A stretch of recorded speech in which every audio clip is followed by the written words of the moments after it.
Maus Exemplos. Um programa de Pedro Saavedra e Rui Miguel. Na Radar. Olá, bem-vindos aos Maus Exemplos aqui na Radar 97.8 para Lisboa e online em radarlisboa.fm. Como sempre, somos o Pedro Saavedra e o Rui Miguel e juntos, ele som e eu voz, estamos aqui a entrevistar quem como nós já falhou, mas sabe que não é um fracasso. Olá, Rui. Olá, Pedro. Como estás? Estou bem. Estava aqui a pensar qual teria sido o último espetáculo de teatro musical que eu teria ido ver.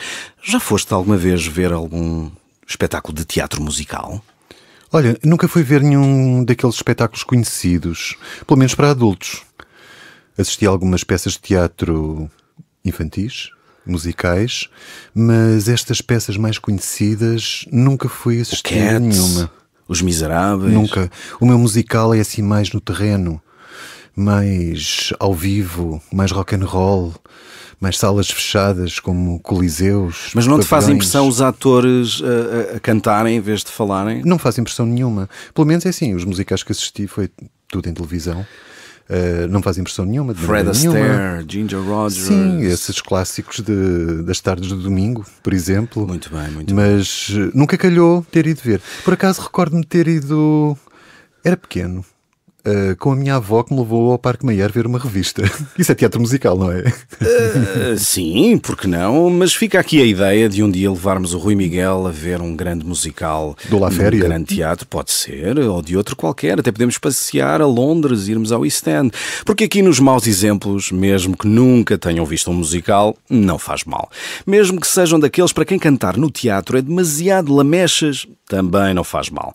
Seja a querer cantar para espantar os males ou para contar uma história, um musical nunca fez mal a ninguém. Mas o que é isso do teatro musical? Teatro e música sempre andaram de mãos dadas, já com os gregos, que são os pais do teatro ocidental, havia o skene e a orquestra. No skene estavam os que contavam a história e na orquestra era aquela área circular onde estava o coro que acompanhava a ação da história. A música, sendo a mais abstrata das artes, é também a mais emocional das artes. Todos sentimos coisas quando ouvimos música. Há músicas para todos os gostos e para todas as emoções. Por isso, ver teatro onde também se canta faz todo o sentido. Talvez já tenha sido mais comum, com o grande sucesso das óperas e das operetas do século XVIII e XIX, mas seja pela emoção ou pela vantagem que tem a passar uma ideia cantada em vez de só dita, isso fez carreira na nossa cultura e por isso... sobretudo já no século XX, os musicais, sobretudo na Broadway em Nova Iorque e no East End em Londres, fizeram a escola do que são hoje os modernos musicais. São caros para ir ver, mas são sempre cheios de gente na plateia. Quem não sabe o que são espetáculos como o Cats, a Miss Saigon, Os Miseráveis, evita ou até a influência que o musical Hamilton tem tido nas gerações mais novas de americanos. E tantas outras histórias que, através da ação cantada e musicada, nos enchem a alma com lições de humanidade. Isto é tudo muito interessante, está para aqui a falar disto, mas falar com propriedade é importante, chamarmos aqui à conversa um proprietário deste tema. Tem 50 anos e estreou-se há 30. É ator, dobrador, encenador, locutor, mas é mais conhecido como cantor ou ator de teatro musical. Olá. Olá. Conta-nos então um dos teus maiores falhanços. Bom, não foi fácil escolher porque viver é falhar e eu tenho muitos falhanços na minha panóplia de acontecimentos de vida, mas escolhi este. Algures ali pelo fim da primeira década deste século, eu meti na cabeça que estava na altura certa de eu tentar ir para o estrangeiro e tentar ter uma carreira ou alguma atividade no teatro musical no estrangeiro. Esse estrangeiro, em princípio, seria Londres e o West End, mas não estava fora de hipótese também que fosse Nova Iorque. E as coisas pareciam estar bastante alinhadas. Eu tinha acabado de fazer vários protagonistas em musicais em Portugal, aqui em Lisboa, com bastante sucesso. Sentia-me no máximo das minhas capacidades, sentia que estava tudo afinadíssimo. Tinha os contactos até já mais ou menos avançados, já tinha feito alguns contactos preliminares com pessoas lá fora que estavam, enfim, à espera que eu fosse.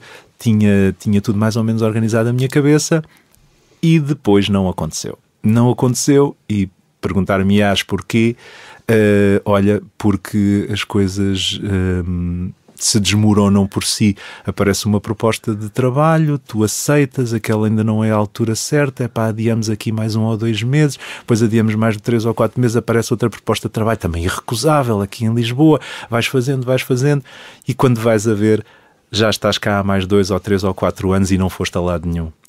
E portanto, se tiver que classificar isto como um falhanço, e de certo modo classifico, porque os falhanços mais importantes da nossa vida são os falhanços aos nossos próprios sonhos, e isso, para todos os efeitos, era um sonho que eu alguma vez terei tido, e nessa altura se calhar esteve no seu máximo e não aconteceu.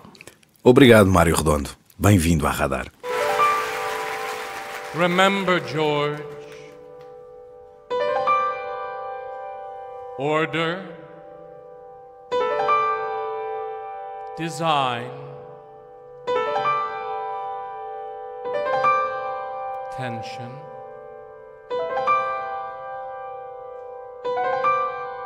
balance,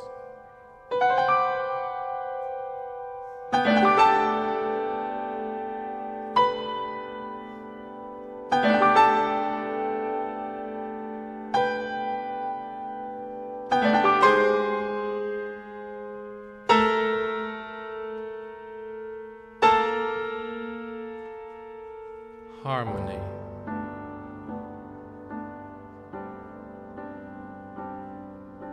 Sunday by the blue, purple, yellow, red water, on the green, purple, yellow, red grass, let us pass through our perfect park, pausing on a Sunday by the cool blue triangular water, on the soft green elliptical grass, as we pass through arrangements of shadows towards the verticals of trees, forever by the blue, purple, yellow, red water, and the green, orange, violet mass of the grass in our perfect park, made of flecks of light and dark and parasols, bum bum bum bum bum bum bum bum bum, people strolling through the trees of a small suburban park on an island in the river,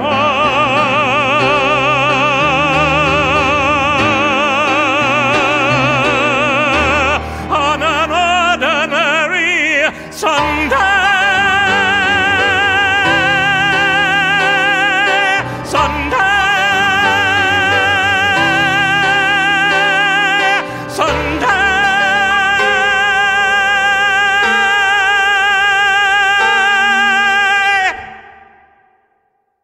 White, a blank page or canvas, his favorite. So many possibilities.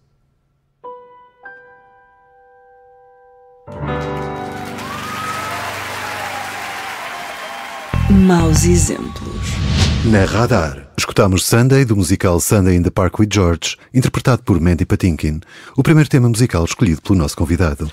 E voltamos à conversa com o Mário, que escolheu esta música para pintar um quadro, que ainda por cima é sobre um pintor. Consegues descrever esse quadro que irias pintar, Mário? Olha, eu prefiro não descrever porque, meu Deus, se há coisa que eu faço muitas coisas mal, mas a coisa que eu provavelmente faço pior é desenhar e pintar. Mas quando me ocorreu o que é que seria uma canção, uma música para ouvir enquanto pintasse um quadro, lembrei-me logo desta canção. Para já achei que era interessante abrir logo com uma canção tirada de um musical, já que estamos a falar disso, e ainda por cima de seguramente do meu compositor preferido de musicais, que é o Stephen Sondheim, um musical extraordinário, este Sunday in the Park with George, e também porque este musical e esta canção não são só sobre pintar quadros, não é? Se fosse só isso, eu estava completamente fora da minha área, mas são sobre toda a criação artística, e aí sim já me sinto em casa. E é um musical todo ele sobre a questão de como nos deixamos obcecar tão intensamente pelas nossas obras e por aquilo que estamos a criar, às vezes ao ponto de deixarmos para trás a nossa vida pessoal e a nossa vida social e tudo isso, porque ficamos completamente mergulhados naquilo que estamos a fazer. Dizem que antes era assim.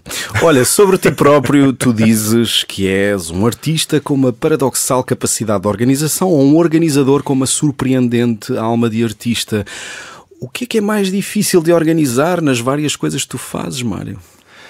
Olha, a coisa que eu acho que é mais difícil de organizar, cada vez acho mais isso, olhando à nossa volta e para os jovens criadores, jovens artistas, jovens cantores, jovens atores que vão surgindo, é organizar a nossa vida, a vida de um artista, que não se quer autocondenar definitivamente e eternamente à indigência e à pobreza. Tem que ser uma vida muito, muito, muito organizada, porque somos sempre precários, somos sempre... Estás a falar da intermitência do trabalho? Estou a falar também muito disso. Acho que o sermos capazes de nos organizarmos fisicamente, estruturalmente, nesses aspectos todos, económicos, financeiros, mas também pessoais, da nossa vida pessoal, sermos capazes de ser organizados é uma ferramenta muito, muito, muito importante para sobrevivermos, para conseguirmos estar à tona nestas águas revoltas. Até porque para a maioria das pessoas aquilo que se chama tempo livre para nós equivale a desemprego. Certo, mas lá está, essa capacidade de organização passa, por exemplo, por ser capaz de transformar esse tempo livre do desemprego num tempo fecundo. E quando eu digo fecundo, não é necessariamente agora vou fazer uns workshops, ou vou estudar isto, ou criar não sei o quê. Porque geralmente custam dinheiro. Custam dinheiro, exatamente. Mas o simples facto de nós aproveitarmos esses tempos de desemprego, não para ficarmos a ter pena de nós próprios e a chorar no quarto, mas aproveitarmos, mais que não seja, para termos uma vida pessoal também rica e também importante, logo isso é uma ferramenta incrível. Eu acho. Por isso que gostas tanto de viajar e fotografar viagem? Adoro, eu gostava aliás de fazer muito mais. Eu agora estou numa fase da minha vida, como tu sabes, estou numa fase da minha vida em que viajar é assim uma coisa... É um sonho exótico, é uma coisa assim, porque tenho uma filha, uma maravilhosa filha com 2 anos e meio, e então fico assim a pensar, daqui a 2 anos se calhar já podemos pegar nela e ir, porque pronto, eu sei que há pessoas, atenção, há pessoas que viajam com bebés e com bebés de meses e fazem viagens incríveis. Mas até tiveste sorte, porque agora está mais difícil de viajar, Exato. Se calhar compensou de algum modo, ou seja, a pessoa usa aquela desculpa, não, mas de qualquer maneira também não poderias ter ido, porque havia a Covid e essas coisas todas. Mas sim, gosto muito de viajar, acho que isso é fundamental. E fotografar, claro. Olha, eu ouvi dizer que supostamente tu foste concebido em África, o teu pai era militar lá e uma mãe que era professora lá, numa altura-chave da história da descolonização portuguesa. Eles vieram-se embora mesmo naquele momento, há 50 anos atrás. Como é que tu revives esse momento histórico que está a ser tão discutido na atualidade portuguesa agora? Tu que, de facto, viveste esse momento e tiveste pais que viveram esse momento? São memórias que eles ainda guardam com afeto? Há uma espécie de... Ou já é uma coisa muito longínqua? É um tema recorrente? Não é nada longínquo. Aliás, é um tema que regressa muitas vezes na nossa família. Ainda há pouco tempo, o meu pai, esse sim, um grande fotógrafo, que fica aqui a dica, procurem, Fernando Penirredondo. Ainda há pouco tempo o meu pai fez uma coisa extraordinária, que foi voltar à Guiné-Bissau para fotografar 50 anos depois os mesmos sítios que fotografou quando lá esteve no final dos anos 60 e princípios dos anos 70. E fez depois exposições aqui em Portugal, em zonas principalmente da periferia de Lisboa, onde a comunidade guineense é muito importante, e portanto isso é um tema que sim, é muito recorrente na nossa família. Claro que para mim, se calhar não é porque eu vinha, se de facto fui concebido na Guiné-Bissau, que é bem provável por uma questão ali de contas de datas, porque eu depois nasci no princípio de 71. Claro que não tenho qualquer memória disso. Eu já nasci em Lisboa, sou alfacinha de gema, mas é obviamente um tema importante, até porque quando os meus pais estiveram lá e viveram lá, o meu pai no serviço militar obrigatório e a minha mãe que foi acompanhá-lo e dava aulas de português, os meus pais eram pessoas altamente politizadas, eram pessoas que eram membros do Partido Comunista na clandestinidade, obviamente, estamos a falar de antes do 25 de Abril, e portanto eram pessoas que tinham uma perspectiva ideológica sobre o que era a presença deste caso dos portugueses em África. E é curioso, talvez nem toda a gente se lembre disto, especialmente os mais novos, mas a posição do Partido Comunista em relação a isto, na altura, era, não aconselhava os militantes, na clandestinidade, repito, não aconselhava os militantes a tentarem não ir para o serviço militar obrigatório. Antes, pelo contrário, dizia que eles deviam ir para, integrados no exército português e integrados, portanto, lá nas missões, pudessem fazer algum trabalho ideológico, digamos, subterrâneo e clandestino, mas integrados na situação. Ou seja, não era aconselhada a deserção, nem o exílio, nem nada disso. E, portanto, foi justamente nesse sentido que o meu pai foi e tentou fazer, digamos, a sua parte, digamos assim, em termos humanitários também, estando lá, embora como membro do exército português. E tu achas que hoje já fizemos a paz com esse momento histórico ou ainda estamos a evitar falar a sério sobre o que aconteceu? Há muitos ex-combatentes que inclusivamente não têm vontade de falar, e a Guiné tem a ideia que foi dos sítios mais traumatizantes para o exército português. O teu pai estava na Marinha, não era? Marinha, sim, Marinha. Mas ele conta histórias disso, evita falar sobre isso, sobre o lado negativo da guerra, que é obviamente um evento negativo. Não, no caso do meu pai ele não evita de todo. Inclusivamente há pouco tempo também publicou um livro com muitos contos biográficos, digamos assim, autobiográficos, onde fala desse aspecto. Mas acredito e sei que há muitas pessoas que sim, evitam ainda falar sobre alguns momentos um bocadinho mais traumáticos. Como sociedade, não sei, vou ser muito sincero, não sei se o atual clima ideológico, até em termos internacionais, se é o mais indicado para voltar a abordar este tema.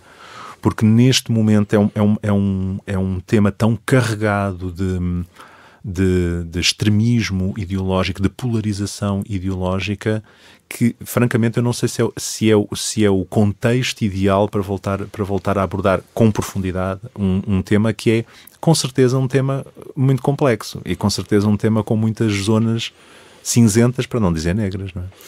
Olha, e tu depois foste logo viver para a Portela, foi aí que passaste a tua infância, que seria na altura um dos bairros até mais ecléticos de Lisboa, com pessoas de muitas origens.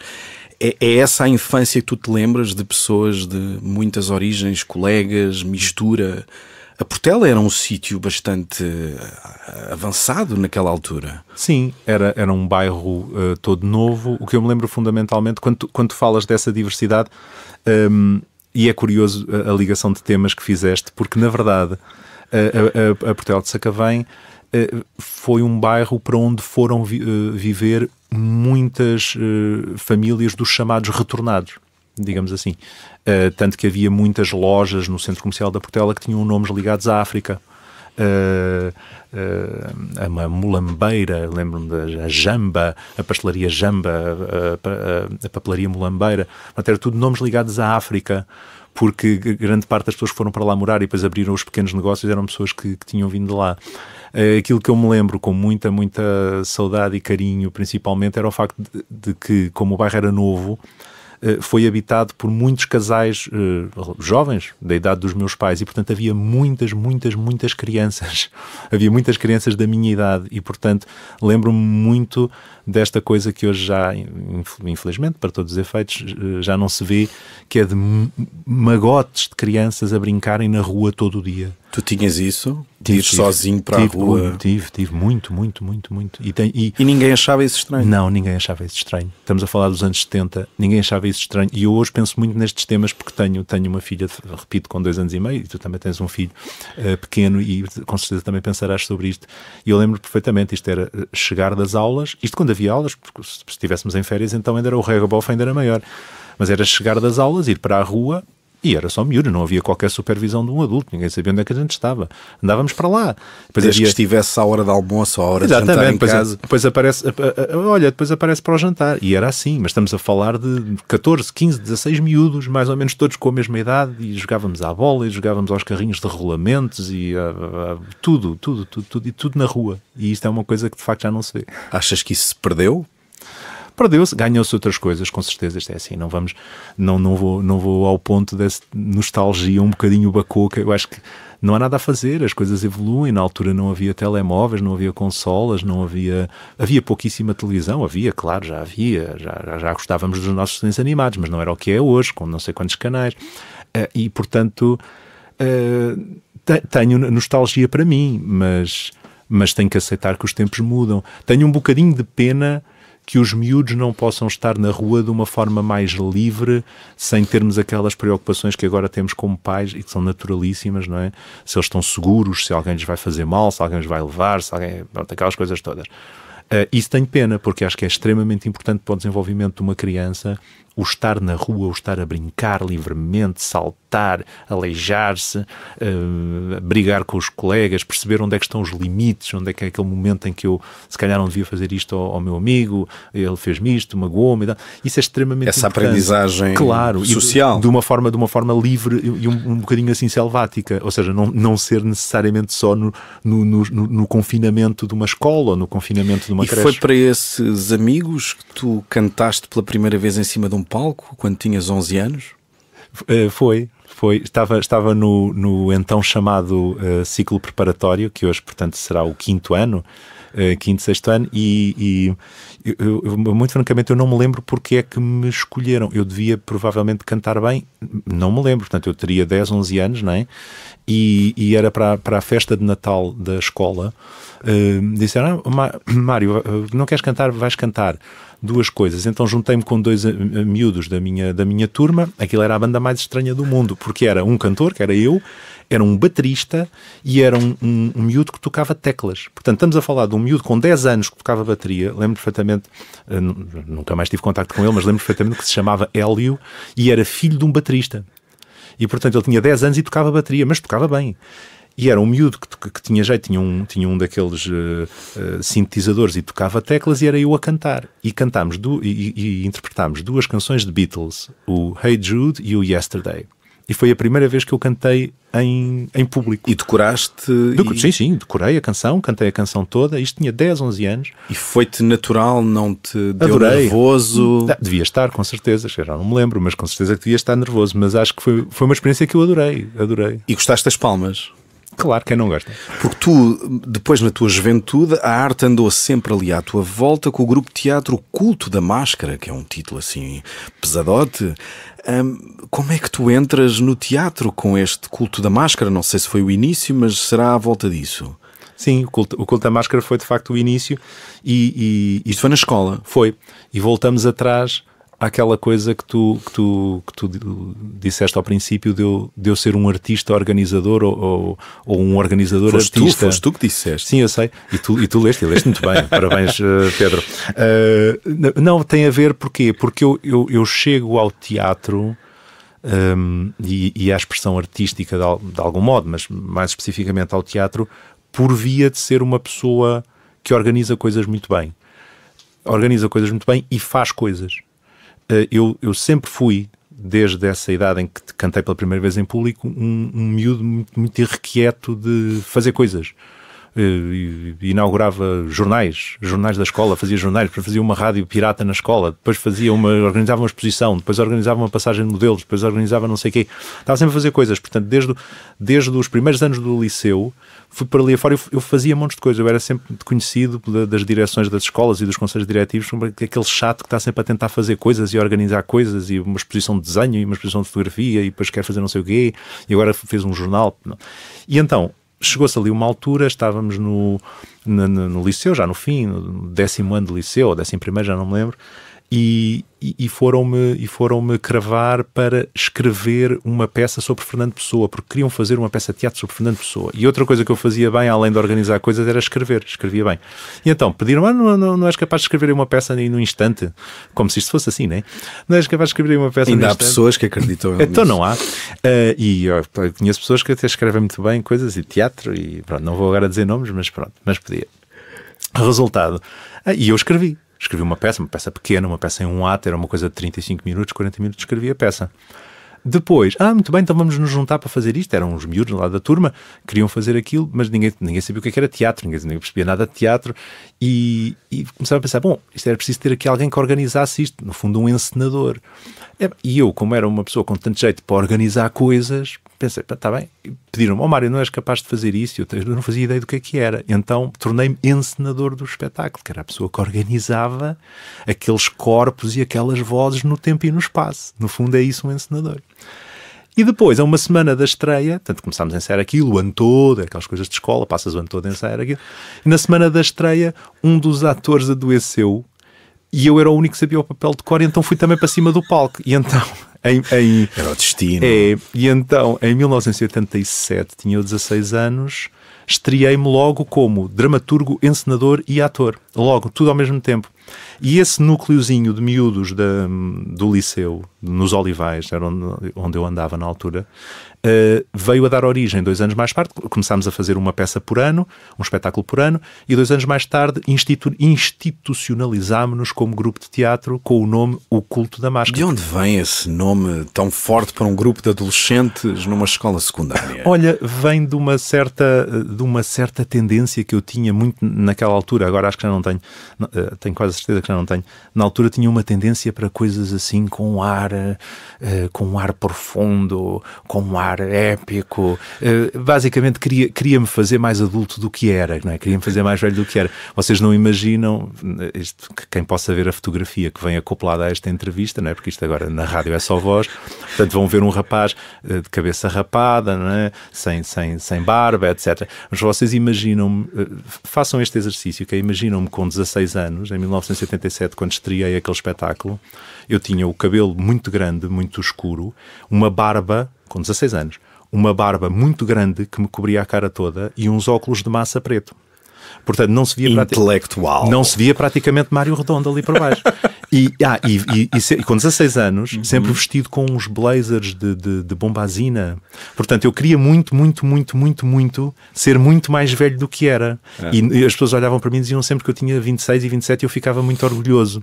Agora é o contrário. Agora tenho 50. Agora queres ter outra vez 26, 27. Adorava ter 26, 27 outra vez. Pronto, isto para dizer que tinha que ter um nome. Claro, o nome vem dessa vontade. Mário, mas eu tenho de perguntar, porque até agora, de tudo o que eu te ouvi, exceto a tua capacidade fantástica para conversar e falar, porque é que decidiste ir estudar Direito?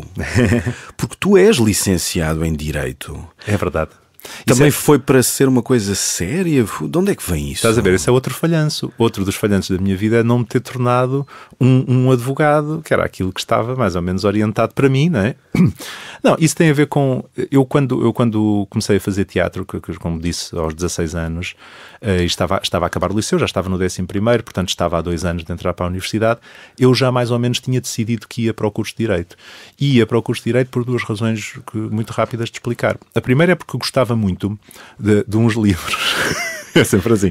Gostava muito de uns livros policiais que talvez alguém ainda se lembre, que eram uns livros muito famosos, depois até deram uma série de televisão de um senhor chamado Earl Stanley Gardner, cujo protagonista era o Perry Mason, que era um advogado que depois combativo, nos bastidores, sim, e que nos bastidores ele próprio investigava os casos e descobria. Detetive, advogado. E eu adorava aquilo, e então aquilo para mim era uma referência. Isso era uma das razões.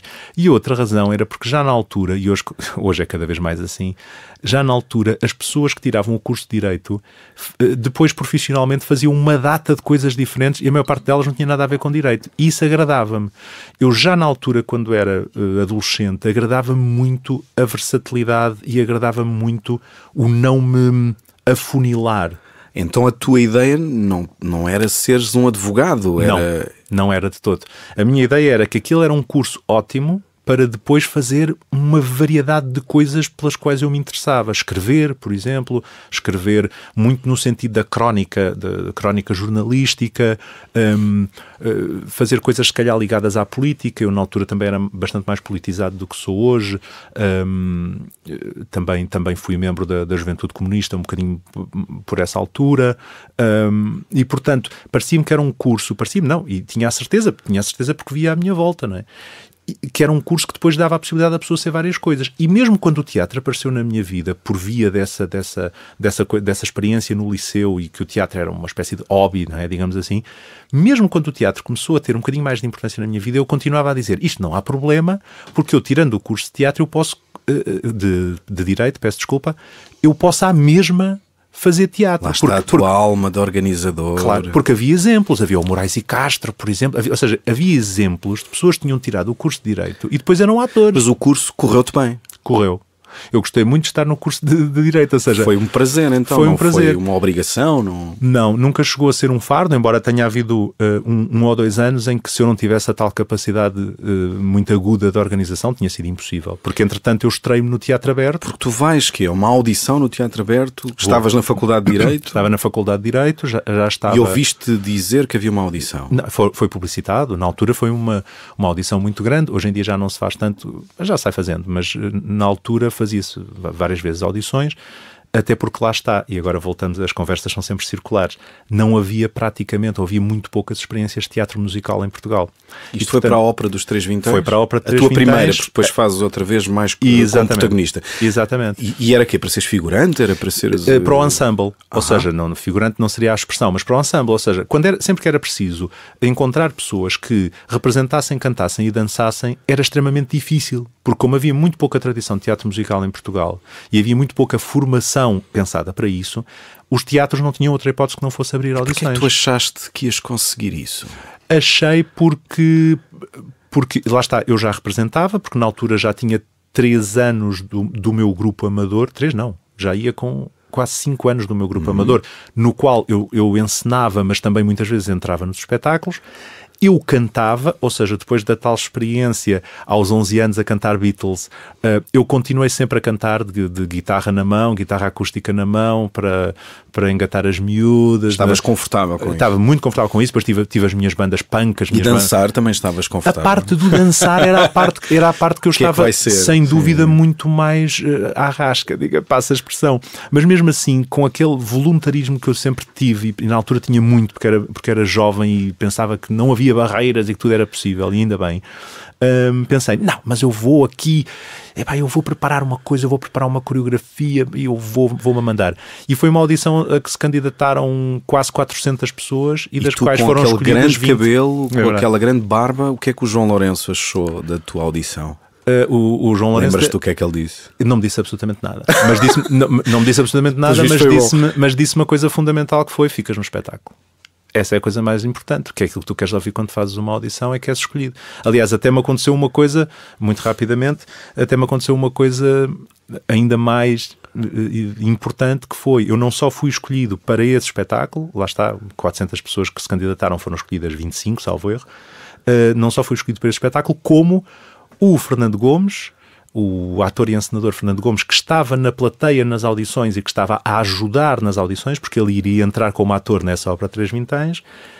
O Fernando Gomes viu a minha audição e convidou-me logo para entrar no elenco do espetáculo anterior à Ópera Três Vinténs. E então eu não me estreio profissionalmente na Ópera Três Vinténs, estreio-me antes, na peça imediatamente anterior, no Teatro Aberto, que era uma encenação do Fernando Gomes, como encenador convidado, um espetáculo chamado O Marido Vai à Caça, uma comédia de boulevard de Feydeau, que foi efetivamente a minha estreia como ator profissional em 1992. Estão praticamente a fazer 30 anos. Muito bem, vamos aproveitar agora para darmos uma volta aqui com a tua segunda escolha musical.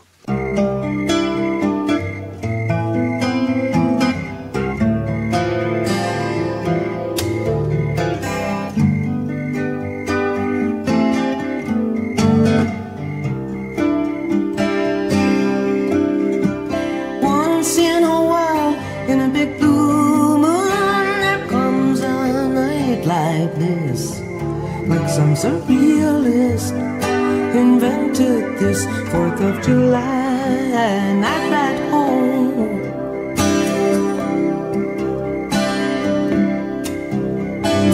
Hula girls and caterpillar tractors in the sand. Ukulele men, the fireworks this 4th of July night ride home. Beside me, we love the open road. No phones till Friday. Far from the overkill, far from the overload. Back to the bar, the band tears down, but I'll hear in the headlight beams the silver power lines gleam on this 4th of July night ride home.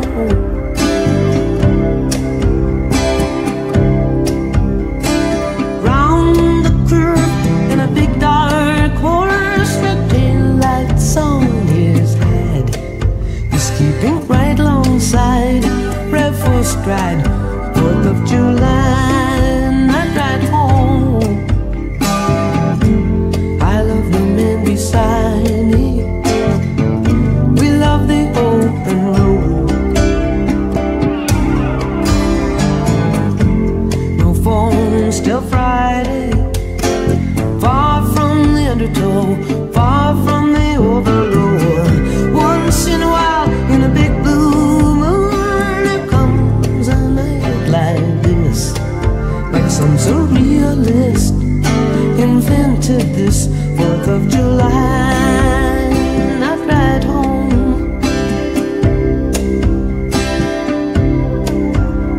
Night ride home.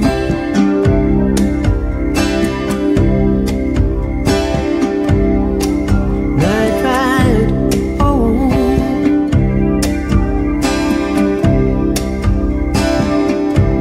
On a night ride home.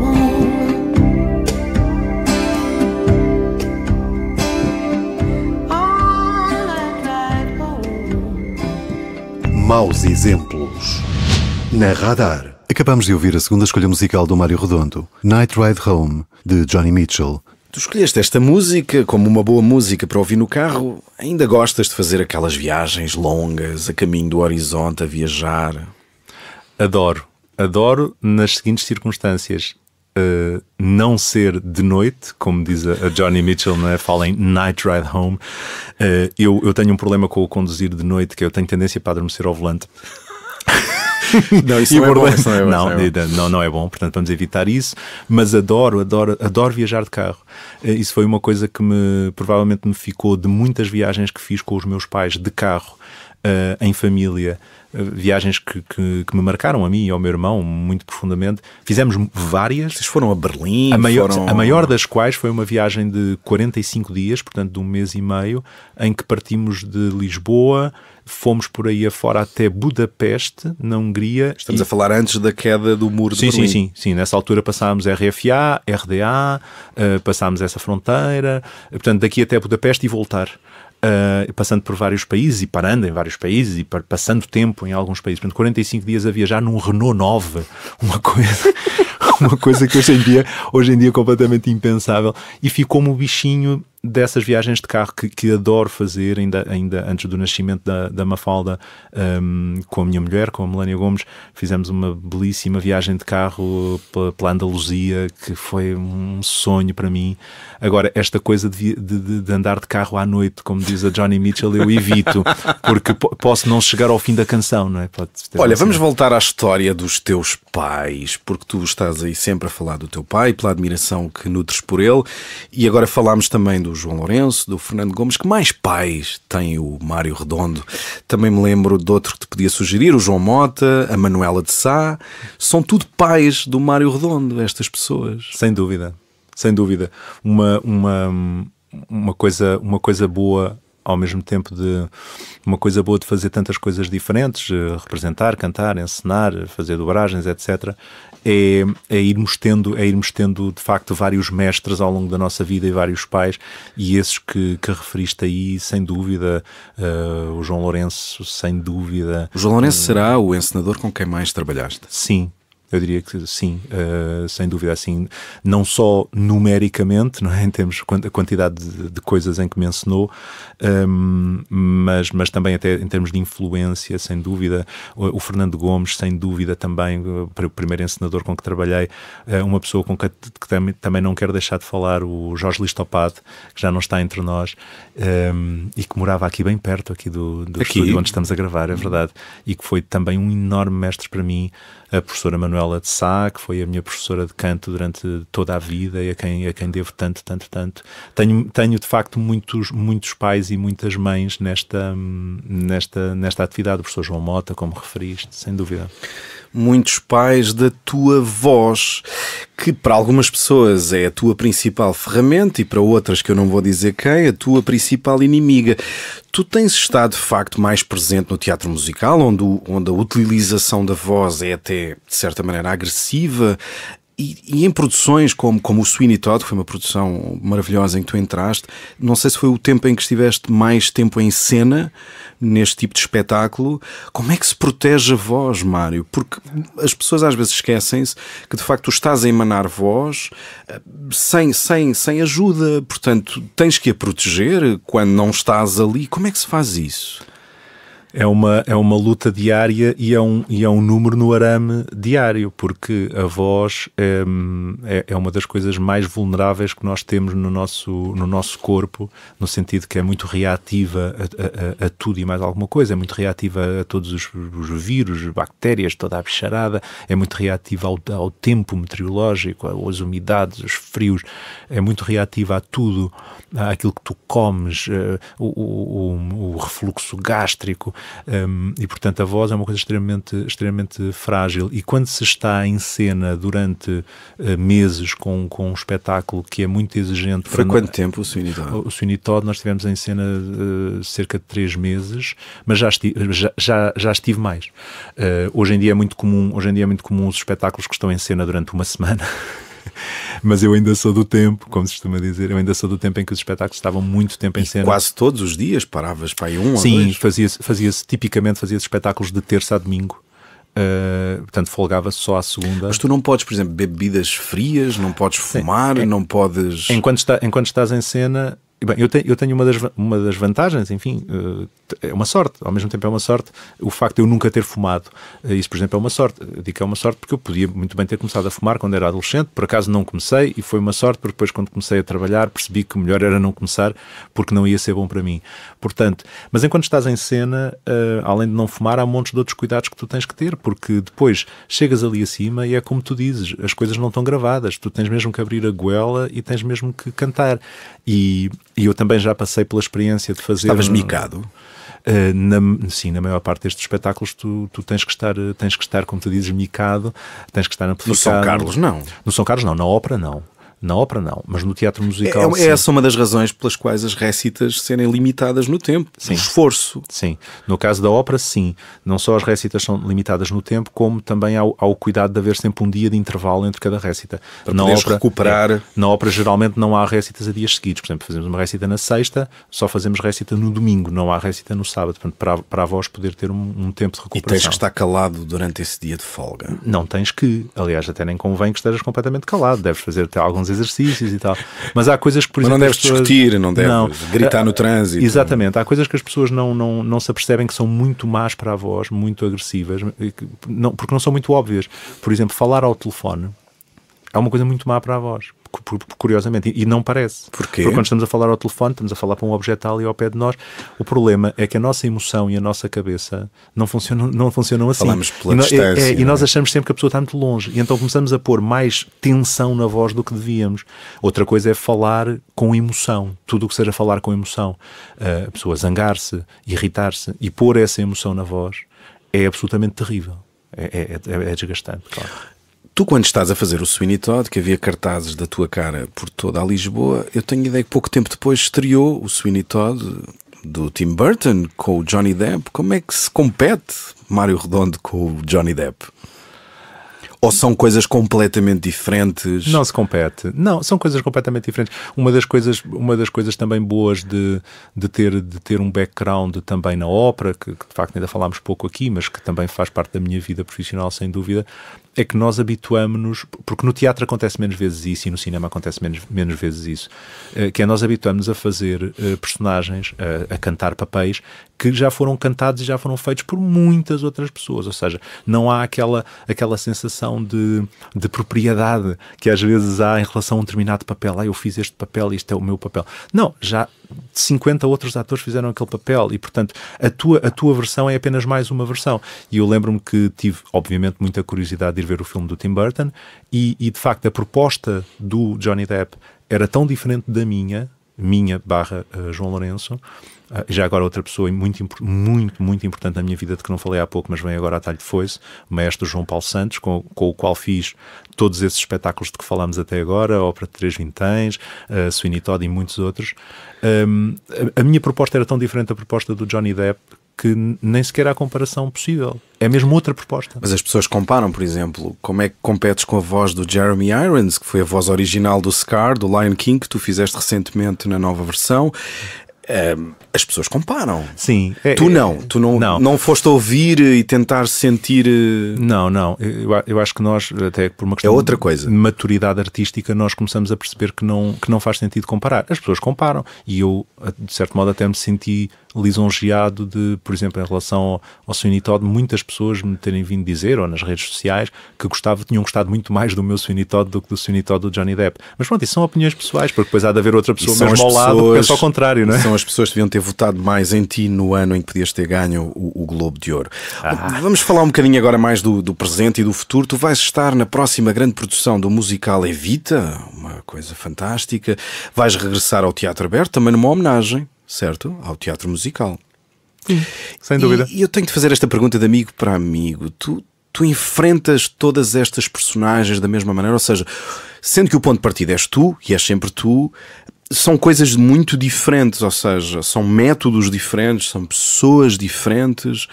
Como é que tu consegues fazer essa distinção?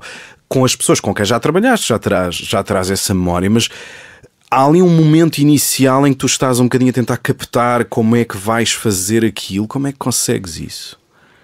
É preciso uma agilidade mental sobre isso. Sim, é inevitável que ao princípio estás sempre um bocadinho a palpar terreno, digamos assim. Mas também tenho que aceitar, sem falsa modéstia, que tenho essa agilidade que provavelmente eu fui construindo pelo facto de desde muito cedo eu ter trabalhado sempre em coisas tão diferentes e estar sempre a saltar de projeto para projeto de coisas tão diferentes. E essa agilidade tu vais afinando e, portanto, hoje em dia para mim é uma coisa que eu quase já nem penso. Já é intuitivo? É muito intuitivo. Porque há inclusivamente pessoas que te dirigem a dizer que uma coisa é certa e depois a seguir o outro diz exatamente sobre o mesmo que é errado. Tens de calar muitas vezes. Muitas vezes. E cada vez mais.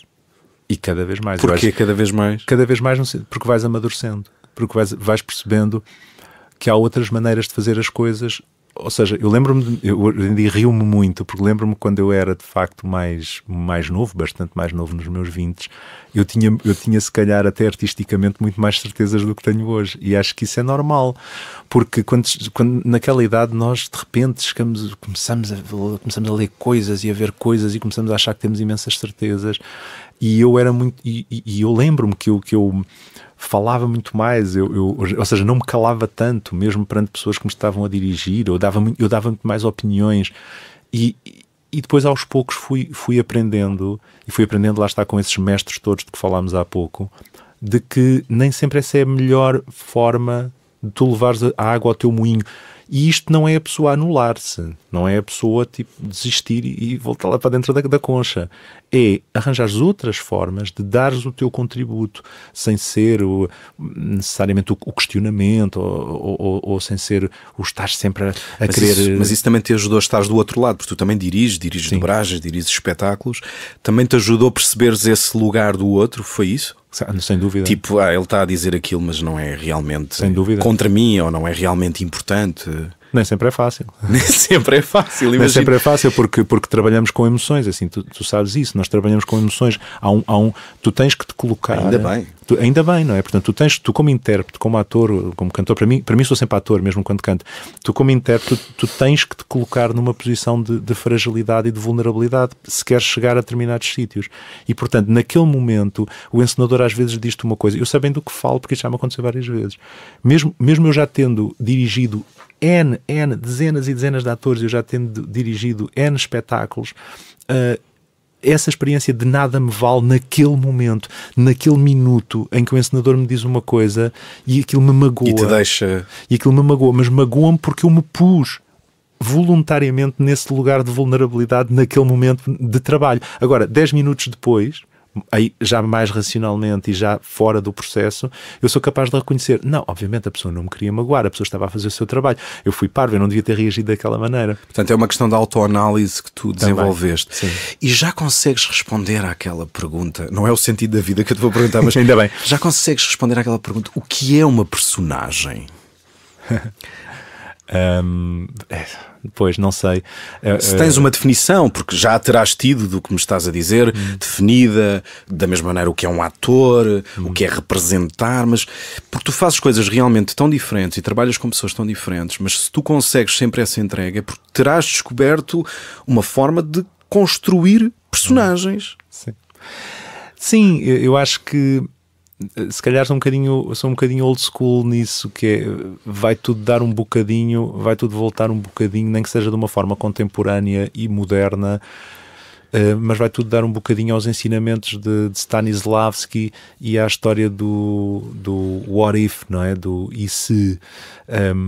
Eu acho que é sempre esta capacidade que temos ou que temos que encontrar, esta capacidade de nos colocarmos nas circunstâncias que nos são dadas e de procurarmos em nós essas possibilidades, porque eu de facto acho que aquilo que nós somos neste mundo é sempre uma construção. Ou seja, não estou a dizer nada de novo. Há sempre uma máscara, mano. Há sempre uma máscara. É por isso que o meu objeto, que vocês vão ver nessa tal fotografia que vai ser publicada, é uma máscara. Uma máscara feita à medida para a tua cara, certo? Esta máscara foi feita pelo mestre António Fava, em Itália, um mestre de comédia dell'arte, com quem eu estive também a aprender comédia dell'arte, e que fez esta máscara para a minha cara. Olha, agora vamos falar um bocadinho de nós mesmo, porque na próxima produção da Companhia do Fim do Teatro, tu vais interpretar um comandante militar com uma ideologia muito especial. Não vais cantar, mas serás a voz de um exército de libertação cultural. Tu já reparaste que eu te escolho sempre para personagens que querem fazer o tempo andar para trás?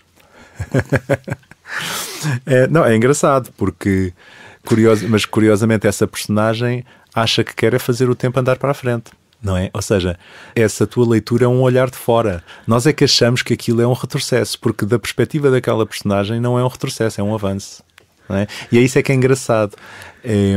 Às vezes as pessoas depois vão ver o espetáculo e aquilo que eu estou a dizer talvez faça mais sentido, porque senão aqui estamos a falar um bocadinho no geral, mas às vezes estas grandes ideologias mobilizadoras das massas, que são ideologias sempre muito extremadas, que têm existido ao longo da história da humanidade, não é?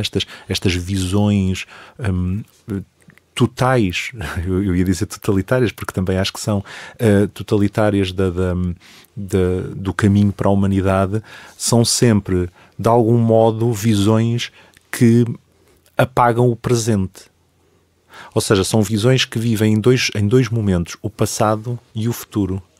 o passado sempre como uma espécie de lugar mítico, muitas vezes para essas ideologias, uma espécie de lugar mítico e ideal, uma espécie de paraíso perdido, uma coisa que já foi extraordinária e que nós estragamos, e o futuro como os famosos, e agora vou ter que citar, os amanhãs que cantam, não é? Ou seja, aquele futuro maravilhoso e utópico que nos é prometido.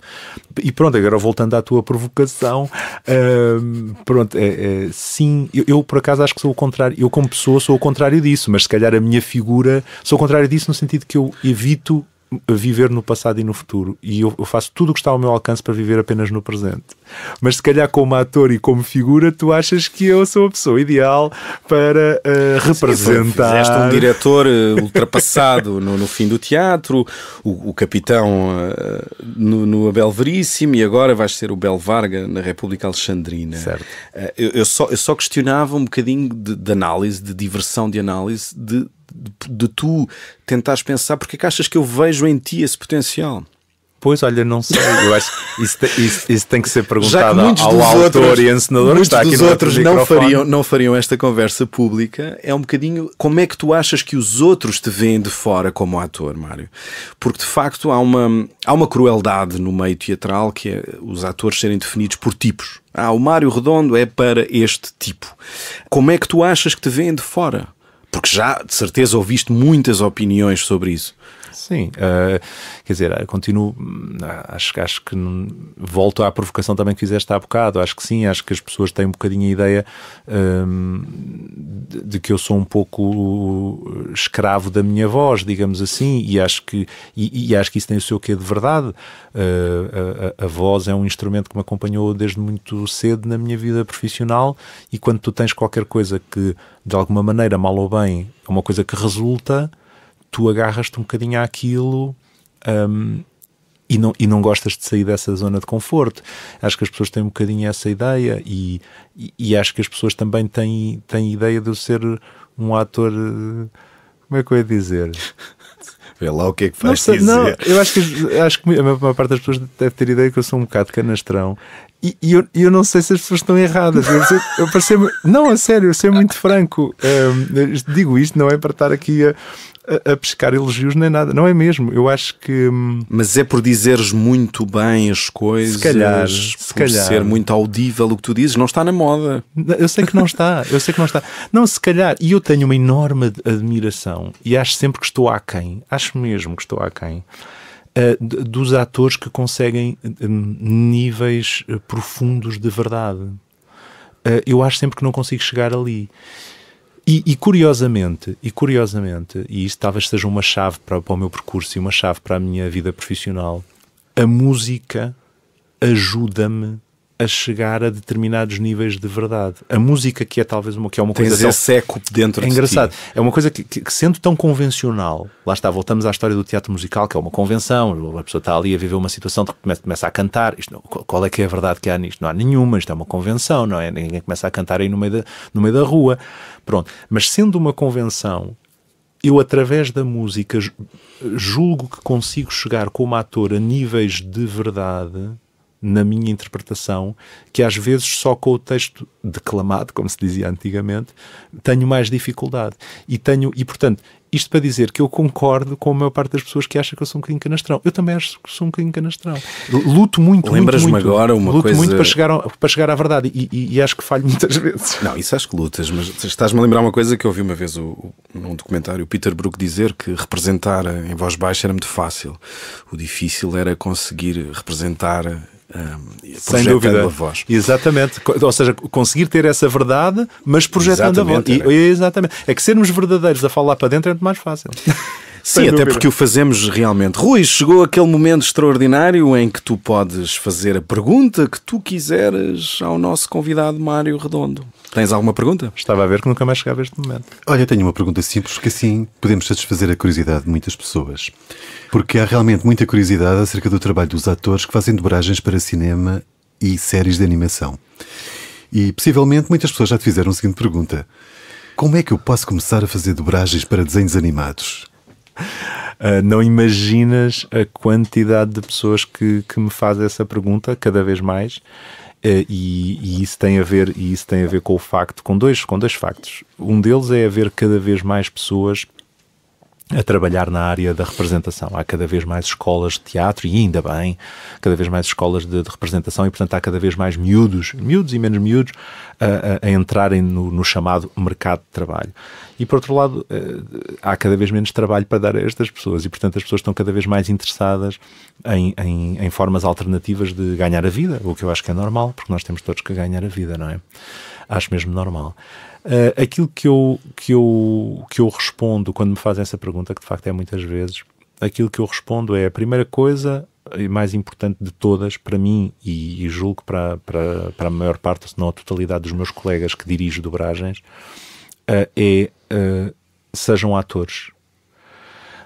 Isto é importante porque há muitas pessoas que chegam ou pretendem chegar às dobragens sem serem atores. São pessoas que são de outras áreas, com certeza também muito meritórias e com o seu mérito, mas que não entenderam ainda, ou ainda não perceberam que ser um ator de dobragens é uma forma de ser ator.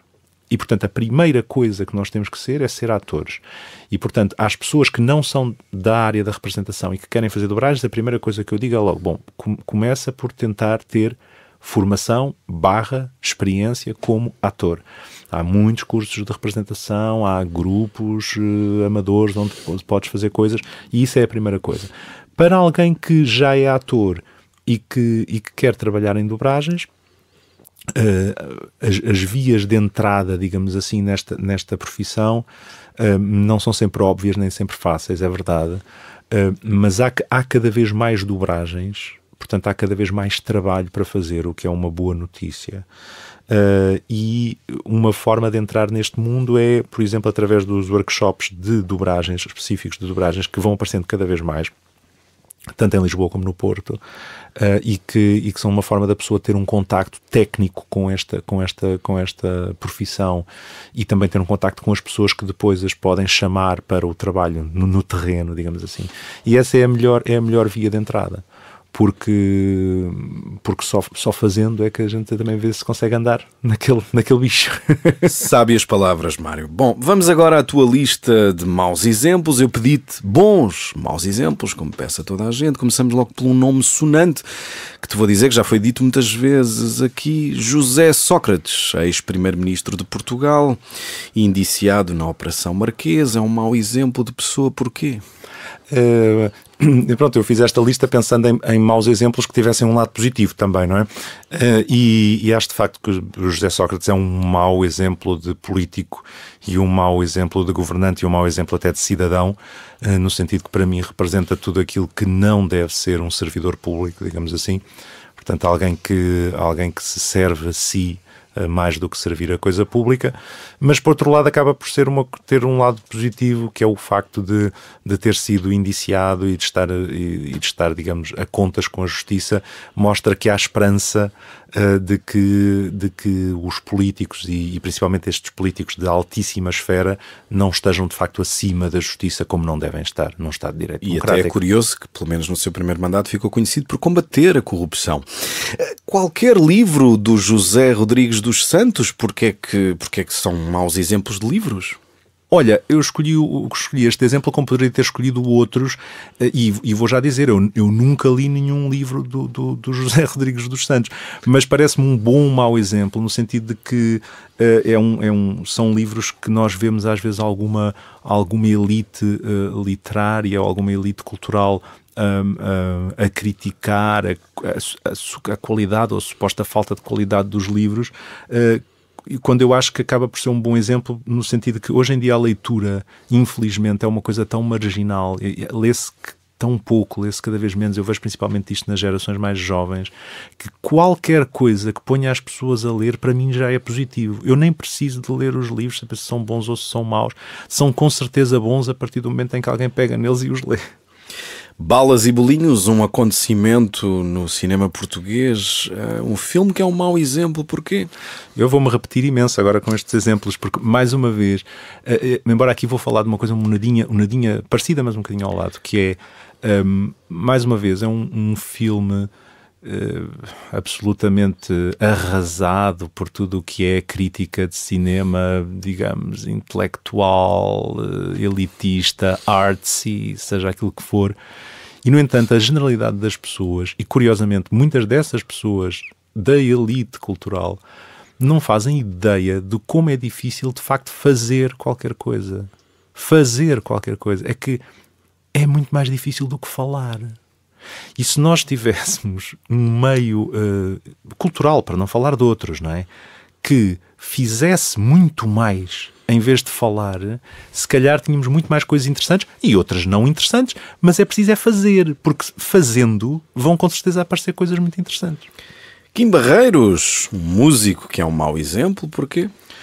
Pronto, continuo nesta tecla de bater um bocadinho num certo elitismo e num certos narizes de cera que há em relação a certas coisas, porque lá está, Kim Barreiros considerado o exemplo máximo, o expoente máximo, e exemplo, já que é esta a nossa palavra-chave, o exemplo máximo daquilo que é a música pimba, uma música com pouca qualidade, e no entanto é um artista com uma integridade artística e com uma integridade até pessoal, um artista que eu também tenho prazer de conhecer, um artista que está provavelmente muito acima nesses valores. Chegou a entrar num álbum do Zeca Afonso.